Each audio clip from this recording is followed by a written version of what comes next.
Suggested traffic is best, so why don't you watch this? Suggested traffic is all about the amount of content that YouTube can continue to throw in front of people time after time after time to get them to watch. So, to start with, it is indeed a quantity game. I started my Crypto Rookie channel round about this time last year, and I did an experiment. Within the first 3 months, I got that channel from 0 subscribers to 8,000 subscribers, just on the concept of 1 to 2 videos a day, every day, on a very tight niche that can suggest against each other, in which that way, if you're a Cardano or a Bitcoin fan, it will just keep you watching through the loops and suggesting you more and more to all of the stuff around you. That's the advantage of the mass quantity of content. If you've got one video and they binge watch that one video and they really want more of you, but there's no other more of you, YouTube can't suggest more of you, and then they can't find more of you, and then they disappear anyway. Suggested traffic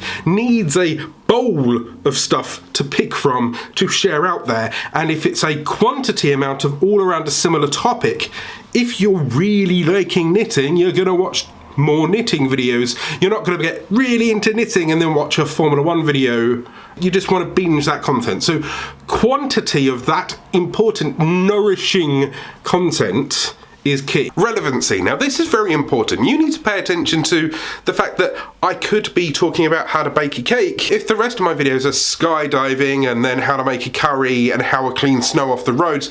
They're not relevant to each other, so they won't be suggested against each other, and that can cause a problem. You can broadly put stuff together. This channel's all about YouTube tips, so every video on this channel is all about YouTube tips, or you can very narrowly stick within a relevant area. Let's say you're a channel all about student help, and you make 5 or 6 videos all about how to save money, how to budget, that kind of thing, buy things cheaply. That's all very much within the same bubble, niche there. And then you can go off and make 5 videos about the best way to wash your clothes, or the best way to study. Those 5 or 6 within the same bubble can then suggest and recommend each other through relevancy, related content to each other. Binge food. Now, you've got the quantity and you've got the relevancy.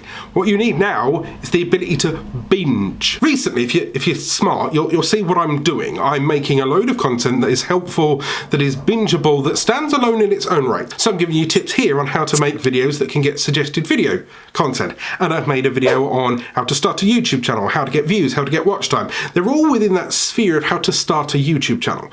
So if you're watching this one and you want to learn how to get suggested content, you're more likely to nibble on the other content that's around there on the buffet. This is key. Related content that people can dip into that is equally as relevant. Some people call this the spoken wheel effect. If you've got one video that's really important and then you break that down into multiple versions of that spoken wheel, right, and point them back into the middle, all of the traffic from the outside of the wheel can go into the middle, and the middle could be, I don't know, this how to start a YouTube channel video that I did recently, and all of these is how to get views, how to get more views, how to get subscribers, how to grow, how to do your thumbnails, that kind of thing. And if all of those point into the main hub of the wheel, then that drives traffic into the middle, and it starts the whole binge effect, because that one will point out to others, that will point out to others, that will point out to others, and then over time, if you're still with me, that spoke can get bigger and bigger and bigger. I prefer the whole spiderweb method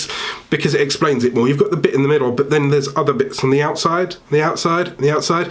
But if they're all related, then people can go into a mass binge and you don't know where they are in that spiderweb, but they're all hooked and there to stay. Because once they're hooked, you've got audience retention.